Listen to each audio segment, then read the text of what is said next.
बाबा साहब अम्बेडकर केवल दलितों के नहीं, बाबा साहब अम्बेडकर पूरे देश के हैं।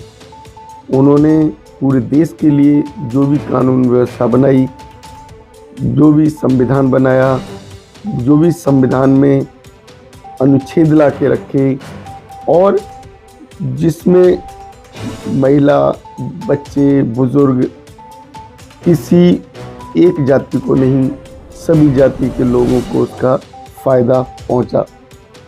हिटलर ने ठीक ही कहा था कि अगर किसी सरकार को किसी देश पर राज करना है, सबसे पहले उसकी रोजगार खत्म कर दो। सभी साथियों को जय भीम। मैं अरुण कुमार। साथियों, बीजेपी का दोगला चेहरा फिर सामने आ ही गया। दिल्ली की मुख्यमंत्री रेखा गुप्ता ने मुख्यमंत्री का पदभार संभालने के बाद जो बाबा साहब अम्बेडकर की प्रतिमा मुख्यमंत्री कार्यालय में लगी हुई थी, उस प्रतिमा को हटा दिया। आखिर बीजेपी ऐसा दोगला चेहरा क्यों रखती है? एक तरफ तो मोदी जी बाबा साहब के चरणों में शीश झुकाते हैं।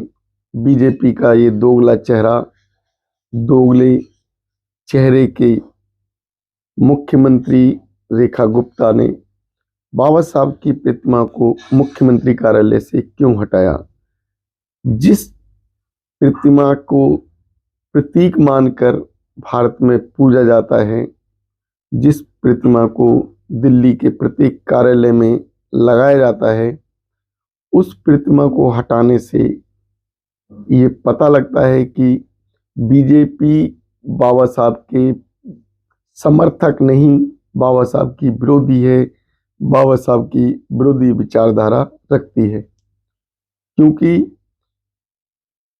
किसी का नाम लेने से नहीं, उसके काम से पता लगता है कि वो कितना समर्थक है किसी बात का, कितना समर्थक है किसी महान व्यक्ति का। अब कितना भी चिल्ला लें बीजेपी वाले कि बाबा साहब 14 अप्रैल को यही मोदी, योगी, अमित शाह और अन्य नेता बाबा साहब के चरणों में झुके हुए दिखाई देंगे। लेकिन उन्होंने अभी दिल्ली का पदभार संभालते ही जो रेखा गुप्ता के कारनामे सामने आए, उस पर क्यों अपने विचार नहीं रखे? उन्होंने अपने मुख्यमंत्री को क्यों नहीं समझाया कि इस तरीके का जो कारनामा है वो पूरे देश में जाएगा और पूरे देश में इसका विरोध भी हो सकता है? क्योंकि बाबा साहब अम्बेडकर केवल दलितों के नहीं, बाबा साहब अम्बेडकर पूरे देश के हैं।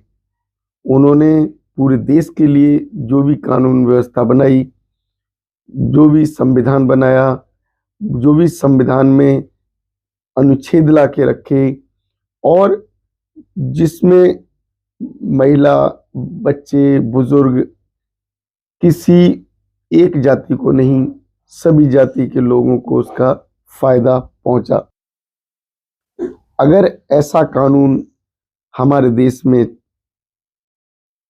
जिस कानून को मानने के लिए कोई भी व्यक्ति बाध्य हो केवल इस बात के लिए कि उस पर मानने से दलितों का संरक्षण होगा, बुजुर्गों का संरक्षण होगा, महिलाओं का संरक्षण होगा, तो ये बीजेपी ऐसी विचारधारा रखती है कि उसका जो संरक्षण करने वाले व्यक्ति, उनका नाम ही हटा दिया जाए।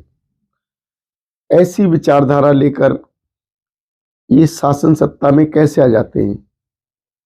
कैसे इन्हें हमारा समाज, हमारा देश समर्थन करता है? क्योंकि जो व्यक्ति किसी महान का समर्थन नहीं कर सकता, किसी महान व्यक्ति को सम्मान नहीं दे सकता, तो वो व्यक्ति सत्ता में कैसे रह सकता है? साथियों, अगर हमारे महापुरुष का सम्मान ये सरकार नहीं कर सकती, तो ये सत्ता में भी नहीं रह सकती, क्योंकि सत्ता केवल सम्मान से होती है, जनता के पक्ष में काम करती है। जो सरकार जनता के विचारों को समझती है वही सत्ता चलाकर जनता पर राज करती है। लेकिन अभी देखने में इसका विरोध चेहरा आ रहा है। जो विरोधी चेहरा सामने आया उससे पता लगता है कि ये सरकार दलितों की पूरी तरीके से विरोधी है, क्योंकि दलितों के नाम से डरती है, दलित विचारधारा से डरती है, दलितों के उत्थान से डरती है, दलितों के व्यवहार से डरती है और दलितों के शिक्षा का जो अधिकार है उससे नहीं देना चाहती, क्योंकि बाबा साहब ने जो शिक्षा का अधिकार दिया, हमें जो आधार दिया, उसके आधार पर दलित आज शिक्षित हुए और शिक्षित होकर जगह जगह नौकरियों में पहुंचे। तो वो नौकरियां भी इस सरकार ने खत्म कर दी। दलितों के द्वारा जो तरक्की का रास्ता बाबा साहब ने खोला था, उस रास्ते को इन विरोधी सरकार ने खत्म कर दिया। उसको प्राइवेट करके, पूरे संस्थानों को प्राइवेट करके, जो प्राइवेटकरण का जो इन्होंने नारा दिया, तो उसके द्वारा हुआ क्या कि जो दलितों को जो जॉब मिलने के जो रास्ते थे वो बंद कर दिए गए। क्योंकि अगर दलित जॉब पाकर सम्मान का जीवन जी रहा था, अगर उस पर राज करना है तो पहले उनके इस सम्मान को छीन लिया जाए। हिटलर ने ठीक ही कहा था कि अगर किसी सरकार को किसी देश पर राज करना है, सबसे पहले उसकी रोजगार खत्म कर दो। उसके बाद रोजगार जब खत्म हो जाएंगे तो शिक्षा अपने आप ही खत्म हो जाएगी, क्योंकि महंगी शिक्षा कभी भी किसी देश के व्यक्ति को उत्थान में नहीं ला सकती। और जब महंगी शिक्षा हो जाएगी तो बच्चे नहीं पढ़ा पाएंगे, बच्चे नहीं पढ़ेंगे तो आगे चलकर वो अनपढ़ रहेंगे और अनपढ़ लोगों पर सत्ता चलाना आसान होता है। तो बीजेपी सरकार का जो ये चेहरा सामने आया है, ये कहीं ना कहीं सोचने लायक है।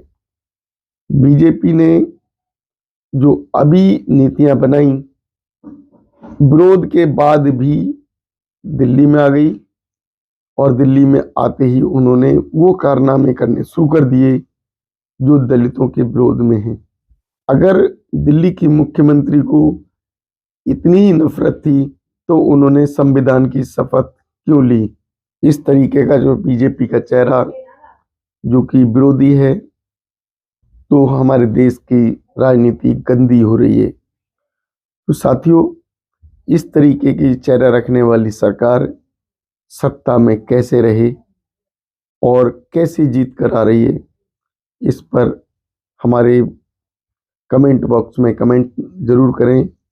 हमें बताएं, क्या ये सरकार पूरी तरीके से ईमानदारी से आ रही है या कुछ ना कुछ हेरा फेरी है?